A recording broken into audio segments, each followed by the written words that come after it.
Halo Sobat Armada Fighter. Pesawat pengebom Sukhoi Su-24 berusia 4 dekade milik Brigade Penerbangan Taktis ke-7 Angkatan Udara Ukraina dengan bantuan NATO telah menjadi sistem serangan mematikan bagi Rusia.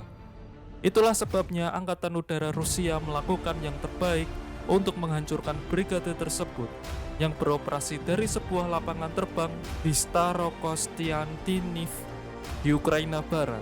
Tapi, menurut laporan Forbes, pada Selasa 8 Agustus 2023, Brigade Penerbangan Taktis ke-7 telah berjuang dan bertahan selama 18 bulan. Ia memiliki cara untuk menghindari serangan Rusia.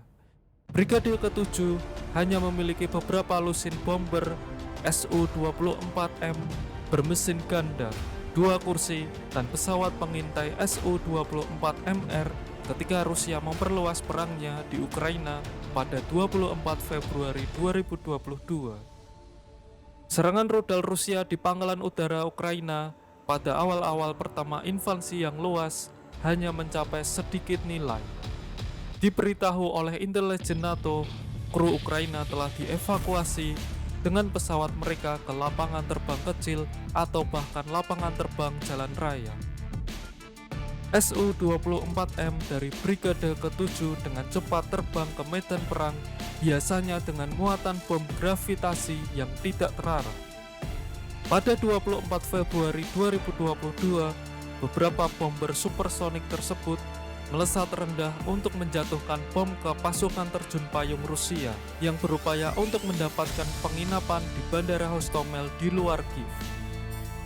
Tahun pertama perang yang lebih luas terasa sulit bagi Brigade ke-7. Rusia menghancurkan tidak kurang dari 17 unit Su-24 dan membunuh puluhan penerbang. Tetapi Angkatan Darat Ukraina berhasil mempertahankan kekuatan garis depan brigade dengan memanggil kembali pensiunan pilot dan navigator dan memulihkan beberapa skor badan pesawat Su-24 telantar yang disimpan Ukraina di gudang senjata. Sumbangan rudal jelajah Storm Shadow dari Inggris secara radikal mengubah nasib Brigade ke-7 mulai musim semi ini. Teknis Inggris dan Ukraina memodifikasi Su-24M dan Su-24MR untuk membawa 2 Storm Shadow sekaligus. Senjata berbobot 1,5 ton yang dipandu GPS menempuh jarak sejauh 155 mil. Tiba-tiba kru brigade tidak perlu terbang di atas target yang dijaga ketat untuk menyerang.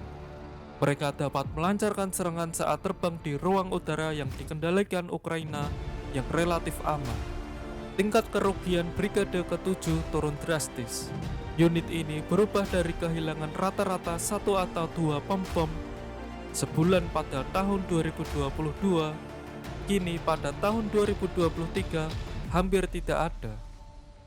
Storm Shadow dan rudal Sclap serupa yang disumbangkan Prancis ke Ukraina telah terbukti sangat akurat dan sangat sulit untuk dicegat oleh pertahanan udara Rusia.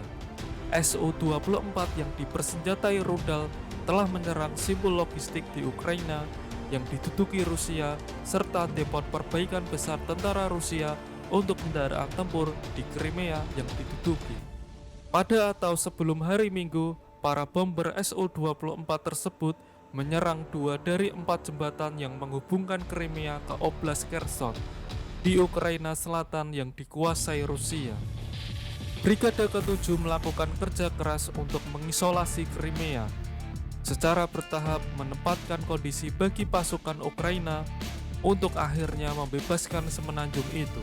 Itu membuat pangkalan brigade bomber dan kru menjadi target utama serangan dalam Rusia.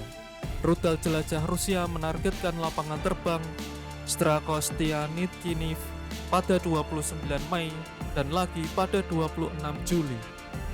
Selanjutnya, pada hari Minggu, Rusia meluncurkan rentetan besar-besaran 62 roket, rudal jelajah, dan drone satu arah yang dikemas dengan bahan peledak. Brigade Penerbangan Taktis ke-7 menjadi sasaran utama. Pertahanan udara Ukraina menembak jatuh 57 dari 67 amunisi yang masuk. 10 lolos, tetapi Seperti yang terjadi pada Februari 2022, hanya ada sedikit nilai yang bisa mereka capai. Diperingatkan oleh intelijen Ukraina atau sekutu baratnya, kru brigade telah menerbangkan bomber mereka dari Starokostianivniv ke tempat yang aman. Kru Su-24 Ukraina diharapkan untuk kembali bekerja sebelum terlalu lama, menembakkan lebih banyak rudal jelajah ke infrastruktur vital di wilayah yang diduduki Rusia. Jangan lupa like, share, komen, follow fanspage Facebook, dan subscribe channel YouTube Armada Fighter. Sampai ketemu di video selanjutnya.